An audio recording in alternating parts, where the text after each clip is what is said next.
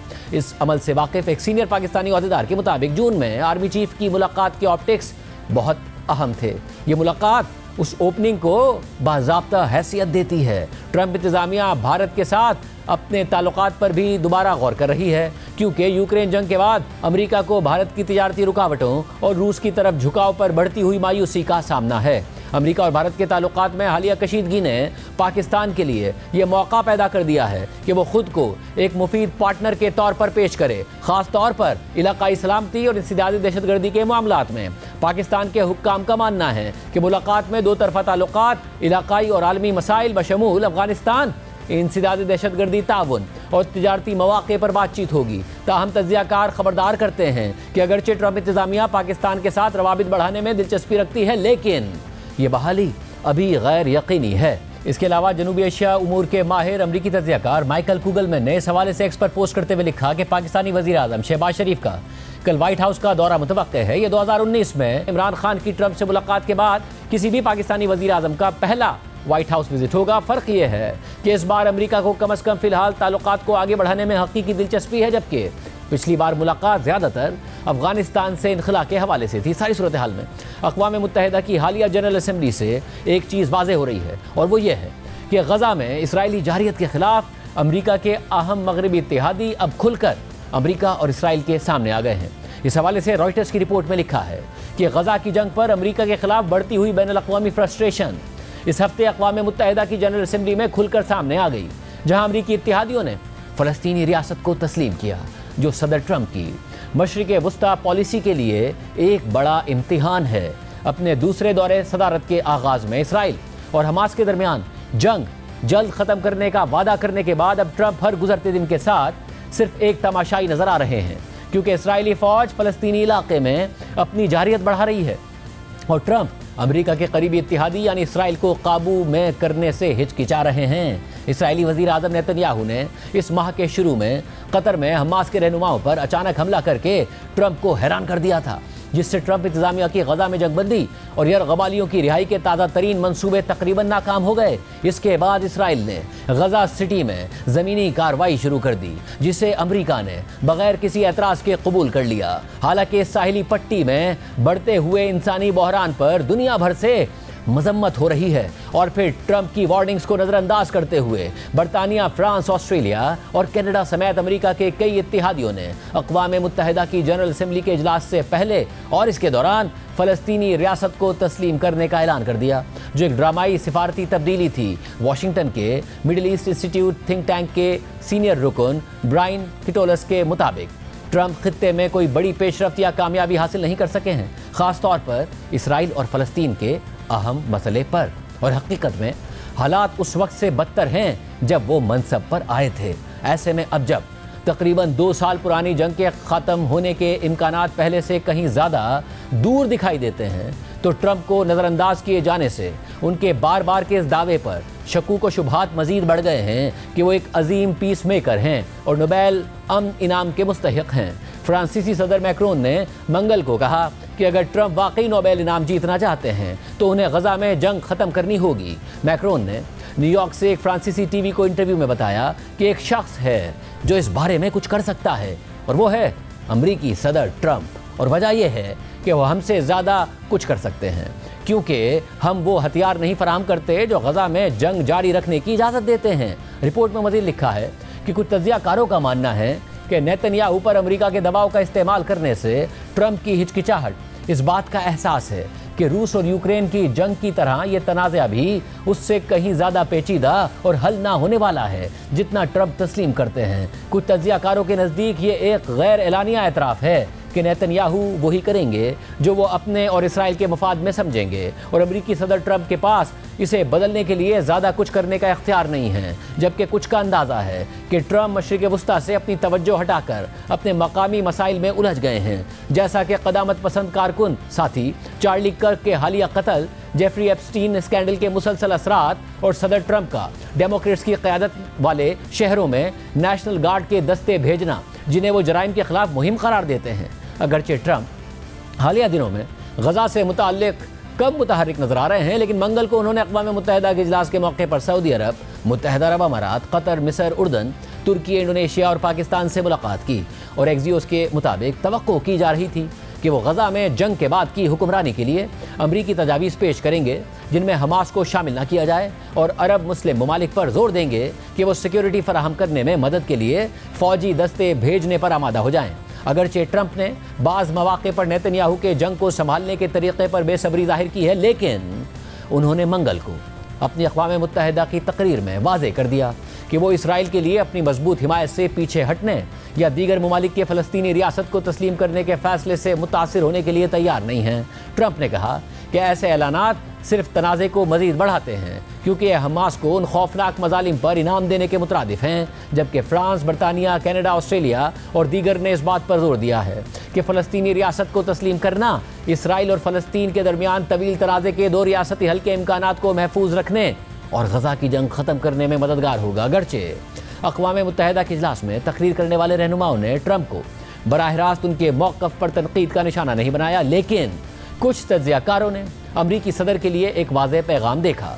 Washington में John Hopkins school for advanced international studies की मशरिक़ वस्ता उमूर की माहिर लॉरा ब्लूमेनफील्ड के मुताबिक ये सब कुछ ट्रंप पर मुनहसिर है, जो सिर्फ एक लफ्ज़ कहकर इसराइल के वज़ीर आज़म को यह जंग ख़त्म करने पर मजबूर कर सकते हैं, और वो लफ्ज़ है इनफ। अमरीका इसराइल को सबसे बड़ा हथियार फराहम करने वाला मुल्क है और तारीखी तौर पर अक़वाम मुत्तहिदा और दीगर आलमी इदारों में उसकी सिफारती ढाल भी रहा है। पिछले हफ्ते अमरीका ने सलामती काउंसिल की उस करारदाद को भी वीटो कर दिया जिसमें गजा में फौरी गैर मशरूत और मुस्तकिल जंगबंदी का मुतालबा किया गया था। ताहम ट्रंप ने फिलहाल ऐसा कोई इशारा नहीं दिया कि वो दबाव के उन जराए को इस्तेमाल करेंगे। यहाँ तक कि जब इसराइल ने अमेरिका के इत्तेहादी कतर के इलाके में हमास के एक दफ्तर पर बमबारी की, तब भी ट्रंप ने नेतन्याहू से फ़ोन पर एक कशीदा गुफ्तगू की, लेकिन फिर कोई अमली कदम नहीं उठाया। ऐसे में चाहे कितने ही ममालिक फ़लस्तीनी आज़ादी को तस्लीम कर लें, लेकिन अक़वाम मुत्तहिदा की मुकम्मल रुकनीत के लिए सलामती काउंसिल की मंजूरी दरकार होगी, जहां अमेरिका के पास वीटो का इख्तियार है। फिर भी कुछ तज्ज़ियाकार इस इम्कान को रद्द नहीं करते कि नेतन्याहू शायद ट्रंप के सब्र को आजमाने में कामयाब हो जाएं। दोहा में इसराइली हमले ने ट्रंप की उन उम्मीदों को कमज़ोर कर दिया कि मज़ीद खलीजी रियासतें अब्राहम अकॉर्ड्स में शामिल होंगी, जो उनकी पहली इंतज़ामिया की एक बड़ी कामयाबी थी, जिसके तहत कई अरब ममालिक ने इसराइल के साथ सिफारती ताल्लुकात कायम किए थे। इसराइल अब मकबूजा मगरबी किनारे के कुछ हिस्से जम करने पर गौर कर रहा है, जिससे फ़लस्तीनी रियासत को तस्लीम करने की आलमी कोशिशें मज़ीद बढ़ सकती हैं। इसराइल की तारीख की सबसे ज़्यादा दाएं बाजू की हुकूमत ने ऐलान किया है कि कोई फ़लस्तीनी रियासत नहीं बनेगी, जबकि वो हमास के ख़िलाफ़ अपनी लड़ाई जारी रखे हुए है। मुत्तहिदा अरब अमारात ने धमकी दी है कि अगर इसराइल मगरबी किनारे के इंज़माम को आगे बढ़ाता है तो वो अब्राहम अकॉर्ड्स में अपनी रुकनियत मुअत्तिल कर देगा, जबकि मशरिक़ वस्ता के उमूर के ज़्यादातर माहिरीन का कहना है कि ऐसा इक़दाम खलीजी ताकत सऊदी अरब की शमूलियत के इम्कानात को भी बंद कर देगा, और ये कि नेतन्याहू गालिबन ट्रंप की मंजूरी के बगैर ऐसा नहीं करेंगे, जो अब तक गैर वाज़े रवैया अपनाए हुए हैं। मशरिक़ वस्ता के लिए साबिक अमरीकी नायब नेशनल इंटेलिजेंस अफसर जोनाथन पेनिकॉफ ने कहा कि ट्रंप अवामी सतह पर नेतन्याहू को वो करने देंगे जो वो सही समझते हैं, ख़ास तौर पर गज़ा में, लेकिन निजी सतह पर सदर ट्रंप और उनकी टीम दबाव डाल सकते हैं। अमेरिका के अहम मगरबी इत्तेहादी एक के बाद एक करके आज़ाद फ़लस्तीनी रियासत को तस्लीम तो कर रहे हैं, मगर इसका अमली तौर पर क्या असर होगा और अगर ये रियासत बन जाती है तो इसकी क़यादत कौन करेगा? इस हवाले से CNN की रिपोर्ट के मुताबिक पिछले हफ्ते बरतानिया, फ्रांस, कनाडा और ऑस्ट्रेलिया ने फ़लस्तीनी रियासत को तस्लीम कर लिया, लेकिन अमरीकी मुखालफत और इसराइली मज़ाहमत के दरमियान इस फ़लस्तीनी रियासत की हकीकत बनने के इम्कानात काफ़ी दूर हैं। रिपोर्ट में मज़ीद लिखा है कि हकीकत में फ़लस्तीनी रियासत को तस्लीम करना एक सिफारती ऐलान है, जिसका मकसद दो रियासती हल के विजन को बचाना है, ताकि इसराइलियों और फ़लस्तीनियों के दरमियान दहाइयों पुराने तनाज़े को ख़त्म किया जा सके। बरतानवी वज़ीर आज़म केयर स्टारमर ने इस हफ्ते कहा कि ये एक काबिल अमल फ़लस्तीनी रियासत बनाने का रास्ता है, जो एक महफूज इसराइल के साथ साथ वजूद रखेगा। लेकिन केयर स्टारमर समेत दीगर रहनुमा इस बात का एतराफ़ करते हैं कि फ़िलहाल ये विजन बहुत दूर है, क्योंकि इसराइल सख्ती के साथ किसी भी शक्ल में फ़लस्तीनी रियासत को मानने से इनकार करता है। ऐसे में ये सवाल उठता है कि फिर ये ममालिक अब क्यों ऐसा कर रहे हैं? इस हवाले से रिपोर्ट में लिखा है कि ये ज़्यादातर गज़ा की सूरत हाल और इसराइली फ़ौजी कार्रवाई के रद्द अमल में है। फ्रांसीसी सदर मैक्रोन ने जुलाई में कहा था कि उनकी फ़ौरी तरजीह गज़ा में तनाज़ा ख़त्म करना और तशद्दुद के हिसार को तोड़ना है। उन्होंने मज़ीद कहा था कि हमें आखिरकार फ़लस्तीनी रियासत बनानी होगी, इसकी बका को यकीनी बनाना होगा और इसकी गैर फ़ौजी हैसियत को कबूल करके और इसराइल को मुकम्मल तौर पर तस्लीम करते हुए इस फ़लस्तीनी रियासत को पूरे मशरिक़ वस्ता में सबकी सलामती में किरदार अदा करने के काबिल बनाना होगा। इसी तरह के यूरोपीय ममालिक के अंदरूनी हालात भी इसमें किरदार अदा कर रहे हैं, जहाँ बड़े पैमाने पर प्रो फ़लस्तीन रैलियाँ निकली हैं और गज़ा में तबाही और भूख के बाइस अवामी राय इसराइल के ख़िलाफ़ हो गई है।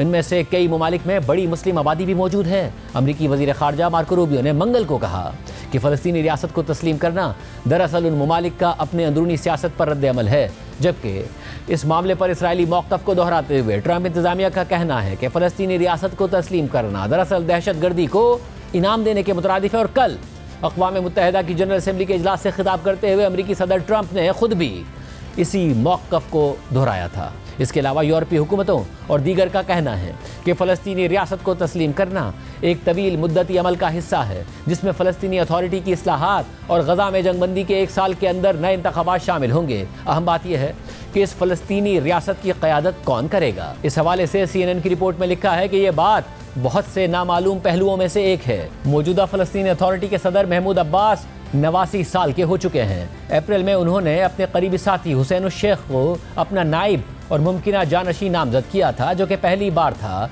कि उन्होंने किसी को बाज़ाब्ता तौर पर अपना नंबर 2 बनाया हो। 1960 में पैदा होने वाले हुसैन शेख अल-फतह के पुराने रुकन हैं और ये तंजीम यासिर अरफात ने कायम की थी और ये फ़लस्तीनी लिबरेशन ऑर्गेनाइजेशन का मरकज़ी धड़ा है। लेकिन फ़लस्तीनी अथॉरिटी वसी पैमाने पर करप्शन और मगरबी किनारे में बढ़ती हुई इसराइली कार्रवाइयों के मुकाबले में गैर मौसर समझे जाने की वजह से फ़लस्तीनी अवाम में अपनी हिमायत खो चुकी है और राय आमा के सर्वे दिखाते हैं कि इसराइली जेलों में 20 साल से ज़्यादा वक्त गुजारने के बावजूद 66 साला मरवान बरगौती फ़लस्तीनी अवाम में अब भी सबसे ज़्यादा मकबूल शख्सियत हैं, लेकिन इसराइल ने उन्हें जेल में रखने का अज़म जाहिर किया है। लेकिन क्या फ़लस्तीनी रियासत को तस्लीम करना 2 रियासती हल हासिल करने में मददगार हो सकता है? इस हवाले से रिपोर्ट में लिखा है कि बरतानवी वज़ीर आज़म केयर स्टारमर ने गुज़िश्ता हफ्ते के आखिर में एतराफ़ किया कि 2 रियासती हल एक धागे से लटक रहा है। उन्होंने कहा था कि 2 रियासती हल की उम्मीद मध्यम पड़ रही है, लेकिन हम इस रोशनी को बुझने नहीं दे सकते हैं। रिपोर्ट के मुताबिक अमेरिका वाहिद मुल्क है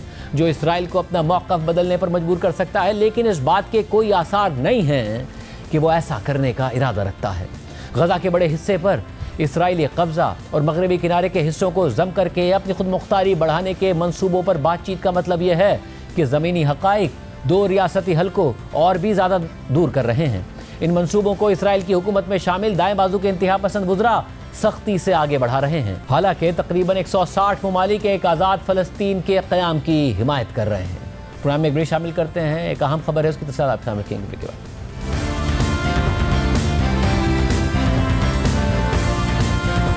अमेरिका से हमारे साथ वज़ीर दिफा ख्वाजा आसिफ साहब मौजूद हैं। ख्वाजा साहब, बहुत शुक्रिया हमें ज्वाइन करने के लिए। जो कल की मुलाकात हुई, उस मुलाकात के बज़ाहिर तुर्क सदर कह रहे हैं कि वो एक बड़ी अच्छी मुलाकात रही। इसके अलावा ट्रंप भी मुतमईन तो नज़र आ रहे थे। क्या वाकई किसी हल की तरफ जाने का मामला निकला कि अरब ममालिक और मुस्लिम ममालिक जब सदर ट्रंप से मिले कि गज़ा में इसराइली जारियत भी ख़त्म हो जाए, अमन की तरफ मामला बढ़े?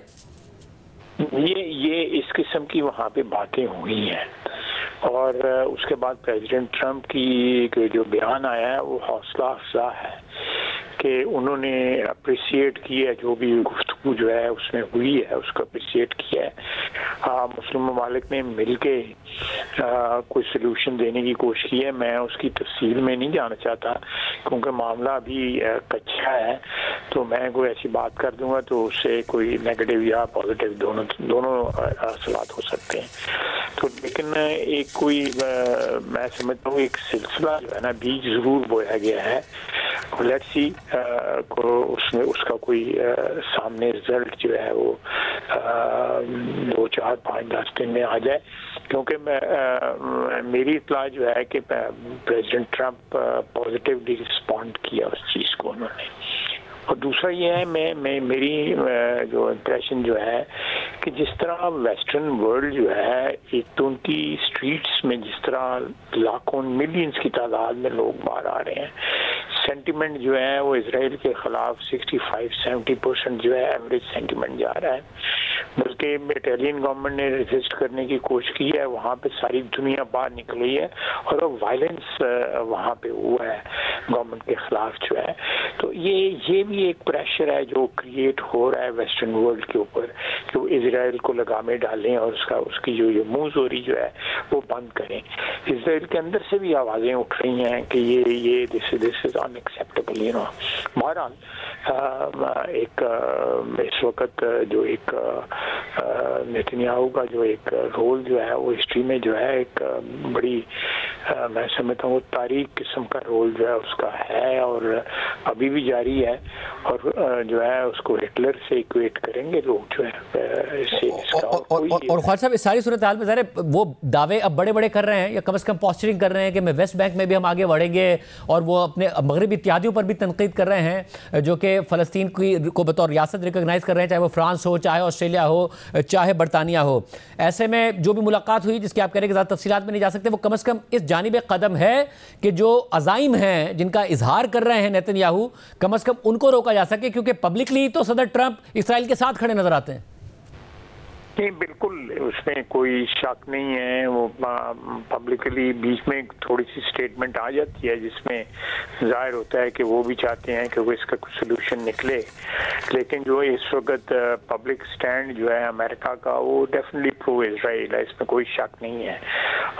लेकिन अगर कोई मुस्लिम मालिक जो है वो मिलके कोई रास्ता निकालते हैं तो अपने भाइयों बहनों बच्चों के लिए, फ़लस्तीनियों के लिए कोई जो है एक रिस्पाइट जो है कि कम से कम जो है ये तबाही रुक जाए और उनकी मिल के ये रिकन्स्ट्रक्शन कर सकें सब की सब जो है वहाँ पे, और अमन जो है उसके गारंटर भी मुस्लिम दुनिया बने, बाकी की तो वो जो है आप किसी की गारंटी पे आजकल एतबार नहीं कर सकते। जो है लोग बैकआउट कर जाते हैं। हमारे साथ लोगों के माहदे थे, हमारे में मुश्किल वक्त आया, वो माहदे किसी काम ना हमारा अपना माजी इस बात की गवाही है। और ख्वाजा मुझे ये भी बताएगा कि ज़ाहिर लंबा अरसा है आपका अपना सियासी करियर, जिसमें मुतअद्दिद हुकूमतें रहीं। 90s में नवाज शरीफ साहब की 2 दफ़ा हुकूमत रही, आप साथ रहे हैं। इस वक्त जो नज़र आते हैं ऑप्टिक्स, उसमें ऐसा नज़र आ रहा है जैसे पाकिस्तान को बहुत अहमियत दी जा रही है, चाहे कतर में हो, फिर सऊदी अरब के साथ तो दिफाई मुआहदा, आप अमेरिका में भी मौजूद हैं।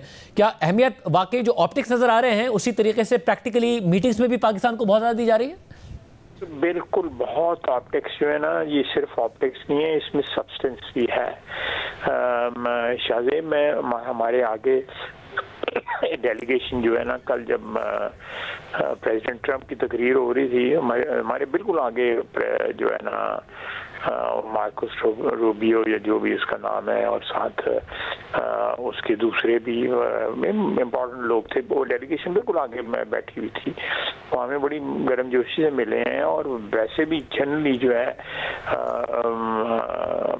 जो डिग्निटरीज आए हुए हैं वो किसी भी मुल्क के हों, वो पाकिस्तान को बड़ी इम्पोर्टेंस दे रहे हैं। शहबाज शरीफ को जिस तरह लोग जो है एक तपाक के साथ, गर्मजोशी के साथ मिल रहे हैं, उससे बिल्कुल जाहिर होता है कि पाकिस्तान का एक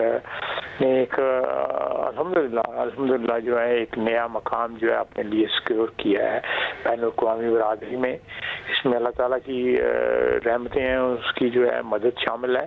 लेकिन जिस तरह हमारी अफवाज ने परफॉर्म किया है और जिस तरह डिप्लोमेटिकली अब रिसेंटली जो हमारा सऊदी अरेबिया के साथ मायदा हुआ है या कतर जो हम गए हैं, जो रोल हमने वहाँ पे कॉन्फ्रेंस में अदा किया है, और पाकिस्तान का एक मैं समझता हूँ कि फ्यूचर में भी और इस वक्त भी एक अक़वाम आलम में जो है वो अपना मुकाम जो है पाकिस्तान बना रहा है। इंशाअल्लाह ताला अल्लाह ताला खैर करे। बहुत शुक्रिया वज़ीर दिफ़ा ख्वाजा साहब की गुफ्तगू आपने ब्रेक शामिल करते हैं और हम पर बात करेंगे ब्रेक के बाद।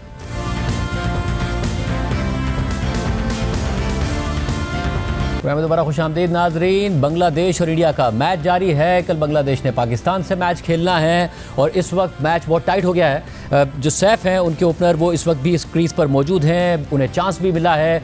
पाकिस्तान इस मैच को गौर से देख रहा है। हमारे साथ इस वक्त मौजूद हैं राशिद लतीफ़ साहब, अहमद शहजाद साहब, याया हुसैनी साहब। आप तीनों का बहुत शुक्रिया। राशिद भाई, कोई चांस नज़र आ रहा है? चांस भी मिल रहे हैं बांग्लादेशी बैटर्स को? मैच तगड़ा हो गया है बहुत? अभी थोड़ा मुश्किल हो गया है, विकेटें गिर गई हैं, सैफुद्दीन भी आउट हो गए, जाकिर अली रन आउट हो गए थे, लिटन दास खेले नहीं, तो अभी सैफ के ऊपर है और वो कहाँ तक लेके जाएंगे। बहुत रन है, अगर देखा जाए 24 बॉल पे अराउंड 50 कुछ रन चाहिए है, काफी मुश्किल है यहाँ पे इस हदफ को हासिल करना। लेकिन बॉलिंग अच्छी की बांग्लादेश ने, एंड पे उन्होंने रोक के रखा इनको और अच्छा है। लेकिन मैच में कुछ भी नहीं कहा जा सकता, क्योंकि सैफ अगर बैटिंग कर रहे हैं और उन्होंने लंबे छक्के वक्के मार दिए तो करीब और आ सकते हैं लोग। एक और आउट हो गए, रिशाद आउट हो गए हैं। और इसमें राशिद भाई जो बैटिंग की आज फिर अभिषेक शर्मा ने, क्या ज़बरदस्त, और लाइक 200 के स्ट्राइक रेट से बैटिंग की, रन आउट हुए। उसके बाद आखिरी 5.5 ओवर में ये बांग्लादेश रोकने में कामयाब हो गया, वरना तो बहुत बड़ा टोटल करना जा रहा था एक दफ़ा फिर इंडिया। देखिए लास्ट 49 बॉल पे 54 रन बने हैं, तकरीबन 8.1 बॉल पे अच्छी बॉलिंग भी की और खराब बैटिंग की है इंडिया ने यहाँ पे।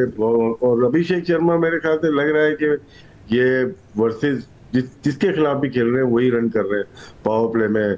और शुभमन गिल ने भी अच्छी बैटिंग की, 77 रन की पहली विकेट की पार्टनरशिप हुई। लेकिन अभिषेक शर्मा का जो कैच छूटा उससे काफी फर्क पड़ गया, क्योंकि वही मोमेंटम को तेज लेके गए। 6 ओवर में 72 रन बना लिए थे पावर प्ले में, जो कि बहुत ज्यादा था। वही डिफरेंस अभी भी गेम में है कि पावर प्ले में ये 70-80 रन कर देते हैं और बाद में भले विकेट गिर जाए, नॉर्मल जाके भी 170-180 तक लेके चले जाते हैं। पाकिस्तान के खिलाफ भी यही हुआ, उन्होंने पावर प्ले में 70+ रन किए और बाद में नॉर्मल क्रिकेट खेल के एंड पे ले जाके वो मैच खेले। अभिषेक शर्मा अभी तक इनके लिए मेरे ख्याल से सबके लिए खतरा बना हुआ है। अहमद आप बताइएगा, मैच जो आप देख ही रहे हैं, अब तो ज़ाहिर लग रहा है कि जैसे इंडिया बहुत ज़्यादा डोमिनेट करने लगा है, मगर अच्छी फाइट दी बांग्लादेश ने। जी बिल्कुल, अच्छी पैचेस के अंदर, जिस तरह राशिद भाई ने बताया कि एंड में बॉलिंग अच्छी की है, लेकिन बड़ा ज़बरदस्त देखें प्लान है कि इंडिया को आइडिया है बड़े जबरदस्त तरीके से कि दुबई यूएई के अंदर, स्पेशली दुबई और अबू धाबी, तो बीच के अंदर स्कोर करना सबसे मुश्किल होता है, सबसे डिफिकल्ट टाइम वो होता है। तो सबसे आसान जो टाइम होता है यहाँ पे वो होता है पहले 6 ओवर। तो कुछ टीमें जो होती हैं जो आउट ऑफ द बॉक्स नहीं सोचती, वो अपना प्लान सिंपल ही रखती हैं। वहां पे भी वो कहती हैं कि चलो यार 6 ओवरों में जो है ना हम 40-45 भी कर लें, नो लॉस, ये ठीक स्कोर है।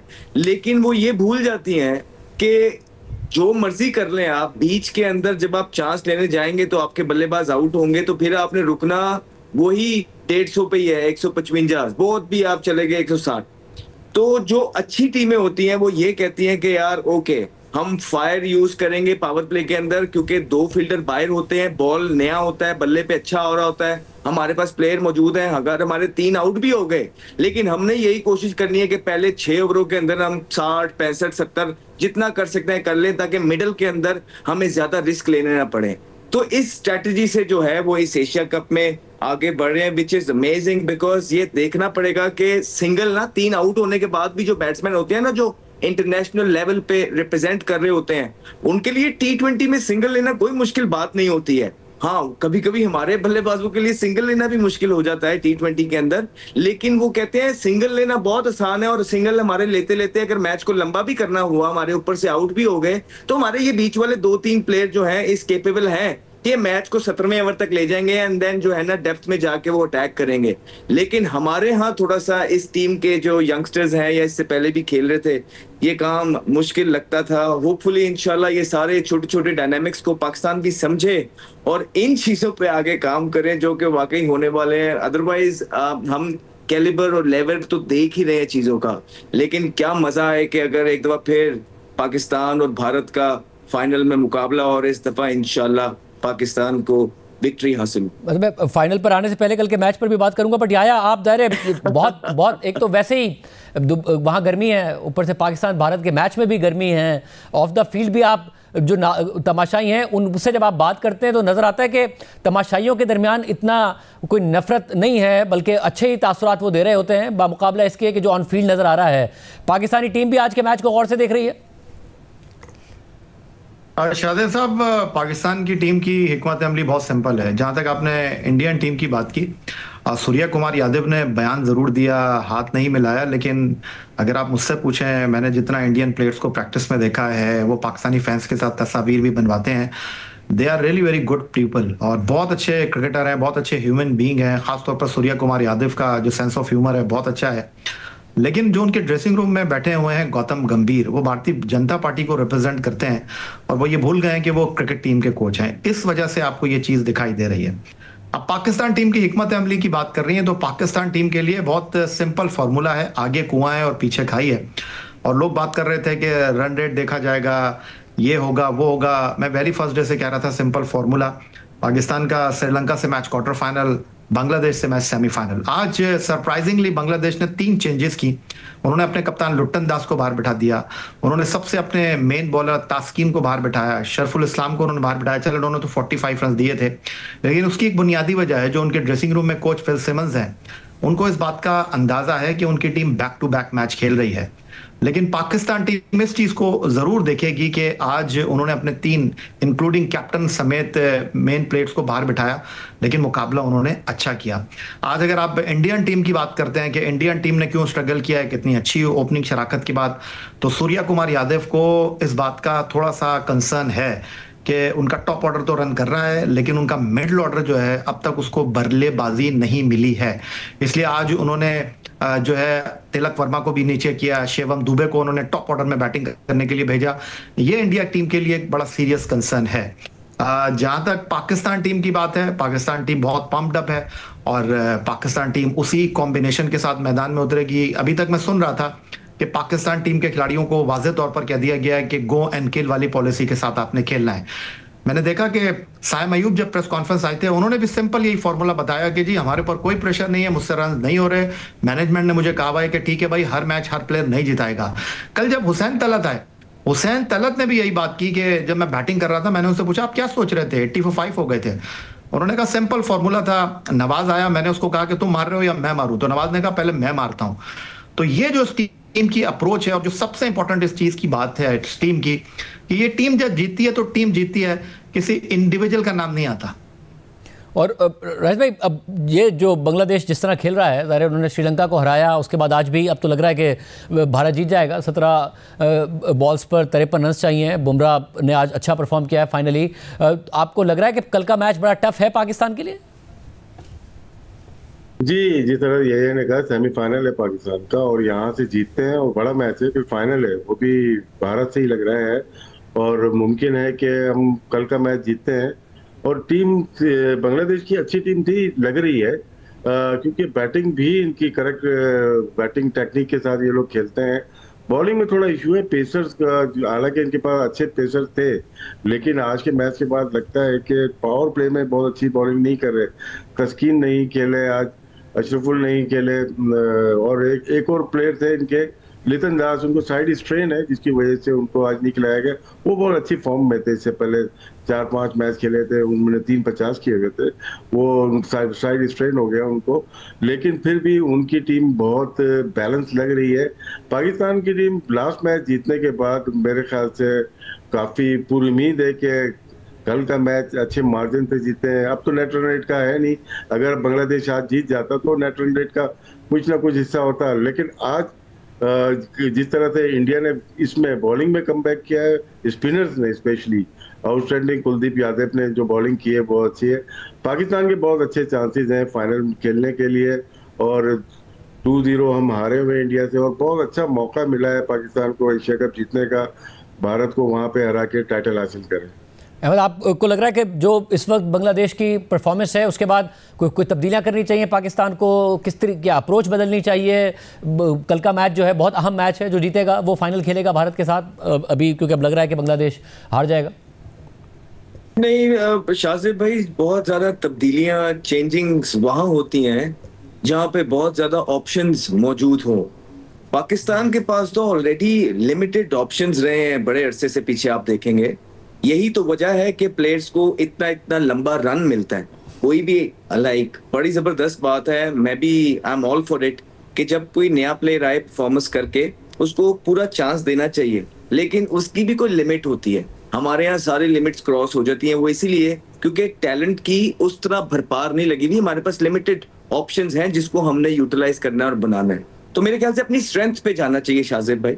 जो पाकिस्तान को फील होता है कि उनकी स्ट्रेंथ है, उस पे खेलना चाहिए और उसी पे फोकस करना चाहिए अपना सारा कि हाँ उनकी स्ट्रेंथ क्या है। इसी से उनको बेहतर रिजल्ट्स मिल सकते हैं। जी, on the given day you can always talk about जो एक चेंजेस, माइनर चेंजेस, जो फोर्स चेंजेस होती हैं, जिस तरह कंडीशंस आपको कोई चीज करने के लिए फोर्स कर रही है, बिल्कुल आप वो तो कर सकते हैं। फॉर एग्जाम्पल उस दिन जो पिच की हालत हो वो बिल्कुल बहुत ज्यादा ड्राई हो, वहां पे 3-4 स्पिनर डिमांड हो रहे हो, तो इस तरह के चेंजेस आप कर सकते हैं। लेकिन पाकिस्तान के पास इस तरह के कोई ऑप्शंस नहीं है जो वो चेंज करेगा। आइडियल अगर आप मुझसे पूछेंगे तो क्या होगा, वो ये होगा कि जिस तरह पाकिस्तान का नया बॉल, पहले 6 ओवरों के अंदर जो है 2 तगड़े फास्ट बॉलर होते हैं, एक शाहीन होता और उनके साथ भी नया बॉल करने वाला कोई होता, बिकॉज यूएई के अंदर नया बॉल चलता है, स्विंग होता है, विकेट टेकिंग ऑप्शन है। लेकिन पाकिस्तान का कॉम्बिनेशन इस चीज को अलाउ नहीं करता है कि वो एक प्रॉपर बॉलर, फास्ट बॉलर खिलाएं, इसलिए पहले वो स्पिनर्स के साथ गए और अब वो फहीम अशरफ के साथ जा रहे हैं। But I think Fahim Ashraf spinner से बेहतर ऑप्शन है, चलो ठीक है। लेकिन उसके बाद अगर आप देखेंगे कि साइम अयूब के आपने बहुत एक्स्ट्रा चांसेस दे दिए हैं। अब इससे ज्यादा आप अपने नॉर्म्स खराब करेंगे।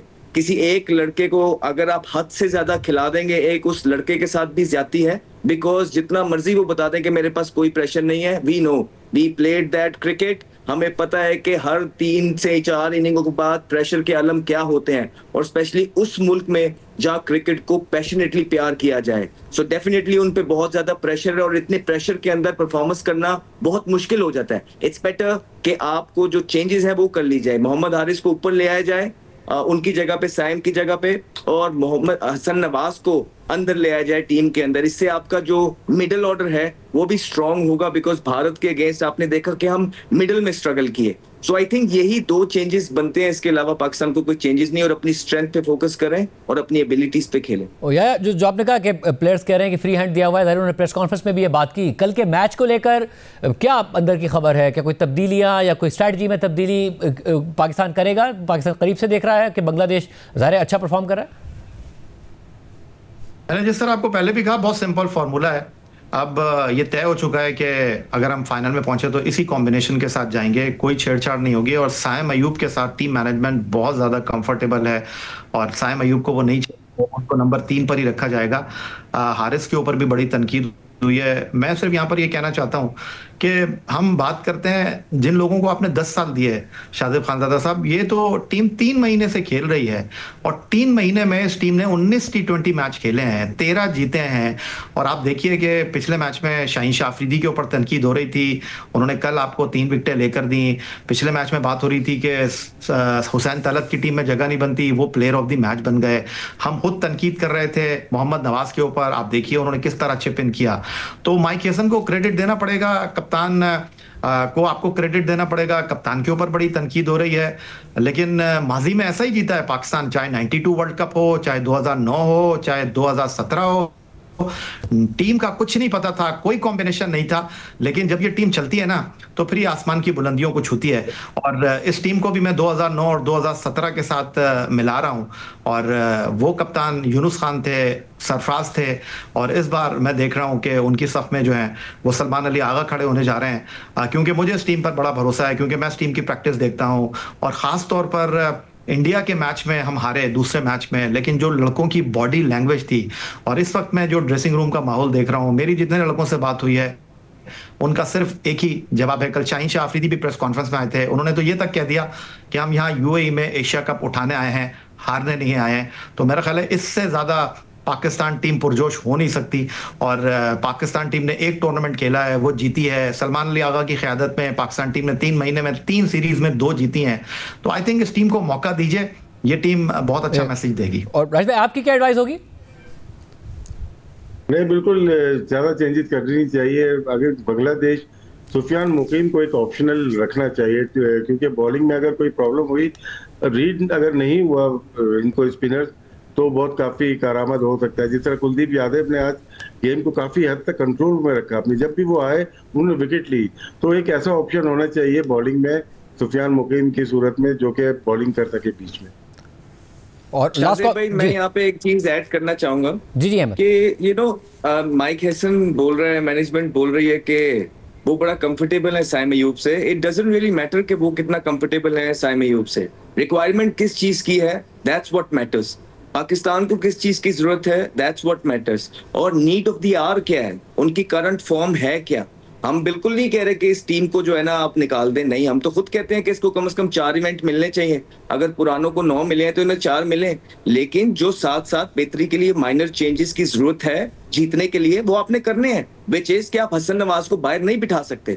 Hasan Nawaz is a very very good talent. आपने ओपनर से 5वें नंबर पे वो आपको काम करके दे रहा था, जबरदस्त पीएसएल के अंदर पोटेंशियल यूज किया है। टॉल है, जिस तरह हम भारत के प्लेयर्स की बात करते हैं ना, अभिषेक की टॉल है, वो उनकी रीच ज्यादा है, उनके पास पावर मौजूद है। तो ये रेयर ट्रेड्स हैं कुछ हाथ। हाँ जी, गलतियों की गुंजाइश है, कमियां कातियां हैं, लेकिन वो कोचिंग का काम ही यही है कि वो दूर करे। तो आप उसको अगर इतने बड़े टूर्नामेंट में बाहर बिठाएंगे इतनी परफॉर्मेंसेस के बाद, which is not correct. I think एक तरफ हसन नवाज है जो सबसे मुश्किल नंबर पे खेलते हैं, ही इज आउट, और दूसरी तरफ साइम अयूब है जिसके साथ मैनेजमेंट कंफर्टेबल है। और नवाज की आप बात करते हैं कि नवाज को क्रेडिट देना है, किस चीज का, बिल्कुल अच्छी बात है, क्रेडिट देना है। बॉलिंग क्यों नहीं कर रहे वो? बहुत शुक्रिया, बहुत शुक्रिया। हमारा खत्म हो गया है, बांग्लादेश ऑलमोस्ट मैच हार गया, आखिरी ओवर बाकी है। आज के प्रोग्राम में इतना, याद रखिए, अल्लाह हाफ़िज़।